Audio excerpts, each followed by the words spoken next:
If you want to go deeper in studying international affairs and give yourself an edge in a crowded job market, you should be thinking about graduate school. But what options do you have, and what factors do you need to consider as you make your decision? I'm John Allen Gay, Executive Director of the John Quincy Adams Society. We're a national network of students and professionals centered on a vision of a U.S. foreign policy that goes not abroad in search of monsters to destroy. Today, I'm going to tell you about the kinds of degree you can pursue, the different styles of graduate program, how to think through the cost of your degree, and whether to go straight into graduate school or take a few years off to work. I'll close with a few tips on applying. But first off, there are two families of graduate degree, the master's and the doctorate. In general, the master's is a professional credential for people who do foreign policy. For a growing number of foreign policy jobs, it's seen as the basic degree for a competitive candidate. An undergraduate degree just doesn't show the same depth in the field. Master's can also help you get a higher starting GS level in government roles. Now, in general, the PhD credentials academics who will study and teach foreign policy.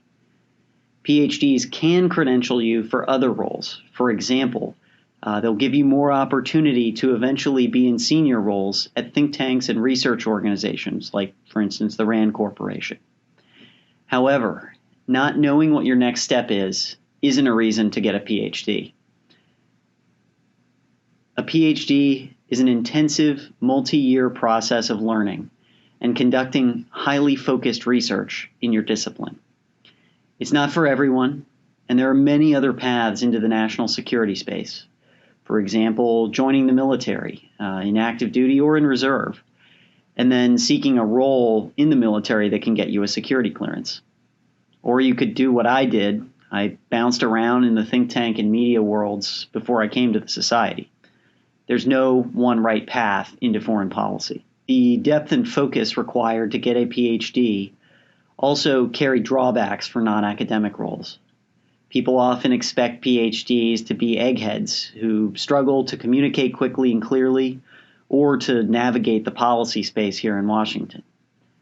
You can balance against that somewhat by doing work in a PhD that's relevant to contemporary policy issues and remaining engaged in the public discourse rather than just writing for a few academic journals that only 2 or 3 people even read.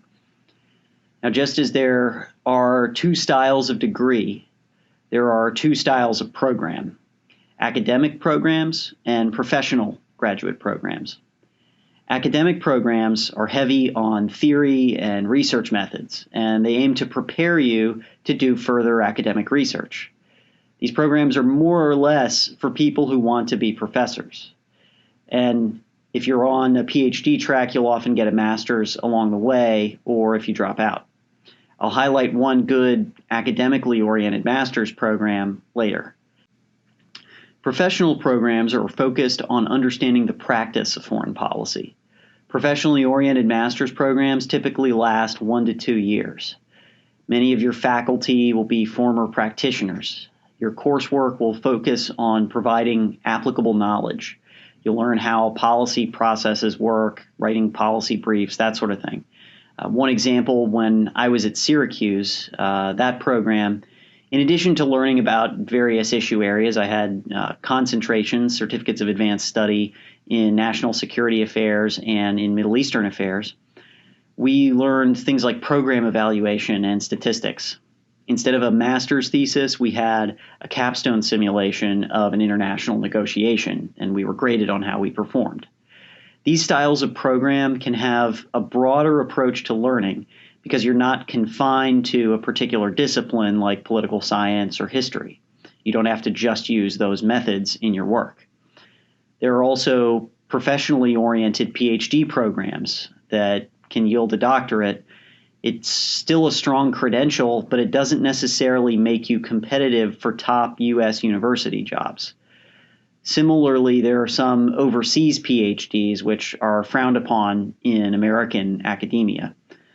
In general, both professional PhDs and overseas PhDs will give U.S. academics the impression that you have less grounding in theory and methods, less teaching experience, and less connection to the literature in their part of the discipline than you would if you had an American PhD. You can counter this somewhat with the way you focus your work. But if your goal is to teach at an American university, your safest bet is to get an American PhD. Let's zoom in for a moment on professionally oriented programs. They tend to be in APSIA, the Association of Professional Schools of International Affairs. Their website, apsia.org, is a great place for you to start your search. One program that I'd highlight is the Texas A&M Bush School. They have a very strong security studies faculty. It's an ambitious, rising program. There are also some DC-based programs that can give you the flexibility to take classes at night and work or intern during the day so that you're getting a jump on work experience and building your network while you're still earning your degree. Some to look at here in DC, George Washington University, American University, George Mason. And in general, if you're affiliated with the JQA Society, we're happy to talk to you as you think through your options. Now let's turn to academic programs. First off, one academically oriented master's program that I'd highlight. It's the University of Chicago, their Committee on International Relations Masters. The plus of this is you get done in just a year, and it's a well-known department. It has a historically strong realist grounding. John Mearsheimer, of course, is one of their most famous faculty. The program itself has an academic orientation. It's very theory-focused, and it gives you an amount of flexibility if you want to keep the PhD possibility open and make some progress toward that, even though you're not sure and want to also have the option of going quickly into think tanks or the government or other foreign policy jobs that don't require a PhD. But I want to focus on PhD track academic programs. Those are the main destination for an academic program. Plus side here, you get a free master's in 2 to 3 years while you're doing a PhD, and that can provide you a nice exit strategy because dropout rates from PhD programs are often 50% or more. What does a program look like? You'll spend 2 to 4 years on coursework and then 2 to 3 years on a dissertation.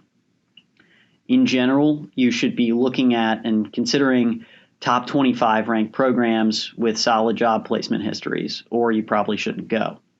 In general, the advisor that you want to do research under should be a central factor in your selection of a program. And that's for 2 reasons. One, they're going to be shaping your work and championing your career. 2, their professional connections can have a big influence on the jobs you find. If you're considering a PhD that's relevant to defense and security, talk to us, please. We can go into detail on programs that you might want to consider. We can offer some tips on preparing to apply. We might even be able to connect you with scholars with whom you might want to work. All right, so if all this sounds great, you might be thinking, how do I pay for this? First off, never pay for a PhD. A good program will provide you a stipend, and in return, you'll teach. You still need to consider the earnings you'd miss if you were in another job out on the job market. But on the plus side, you do still get that master's on the way, so the opportunity cost might not be as high. Professional master's programs, on the other hand, are often a revenue stream for schools. They might have some funding and work opportunities for students, and it's important to pay attention as you're applying. Many grad programs will have 2 application deadlines, with the earlier deadline for those who are seeking financial aid.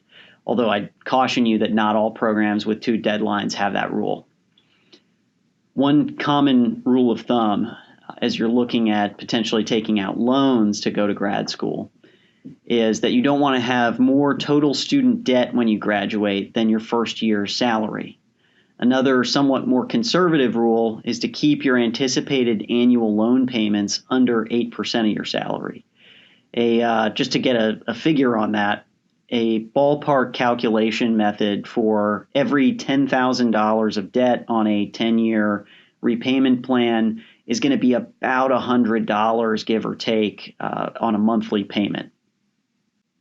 Now, should you go to grad school sooner or later, right out of undergrad or after a few years working? There's some good reasons on each side, and so I'll just kind of lay it out so you can think through it yourself. First off, if you go sooner, well, getting out of grad school sooner means that you get on the job market sooner. There's less of an interruption of your career, including if you're already in a job or end up in a job that you like and want to see how you can progress in it without a master's.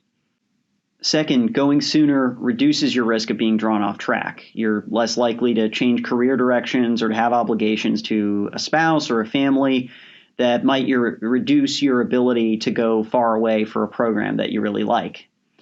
Also, going sooner rather than later might reduce opportunity cost since you'll earn less earlier in your career than you'll earn later in your career. So foregoing some of those early career earnings in return for potentially higher earnings that you could access with a graduate degree might not be that bad of a deal.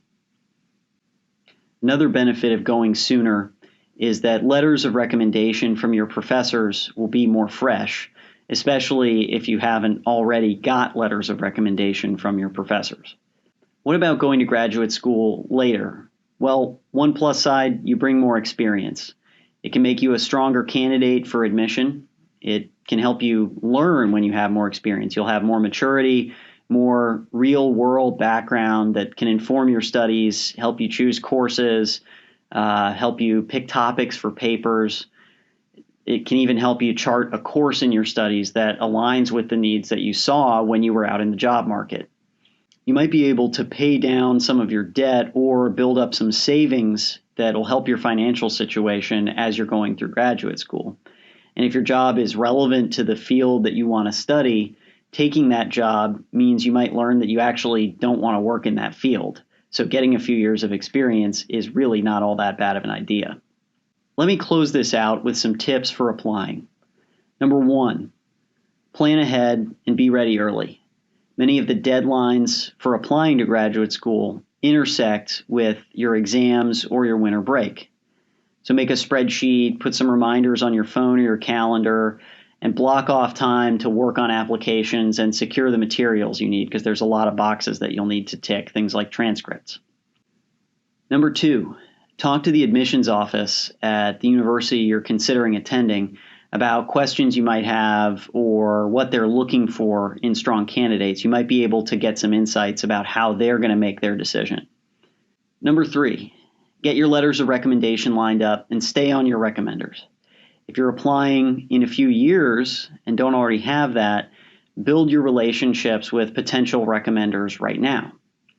Professors and others who work with students and young professionals get asked about this all the time, so don't feel weird about asking for a letter of recommendation.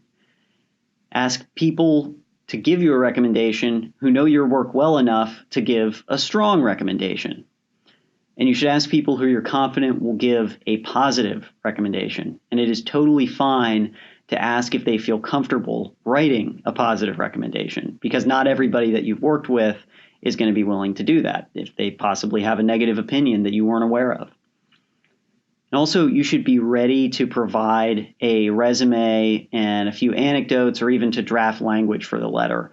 Lots of these folks are pretty busy. They might have several of these requests going at the same time. And so it's really helpful to them to pull together something that they can work from. Tip number 4, as you prepare your applications, keep in mind what schools are looking for. Now, this I got from APSIA, again, the Association of Professional Schools of International Affairs.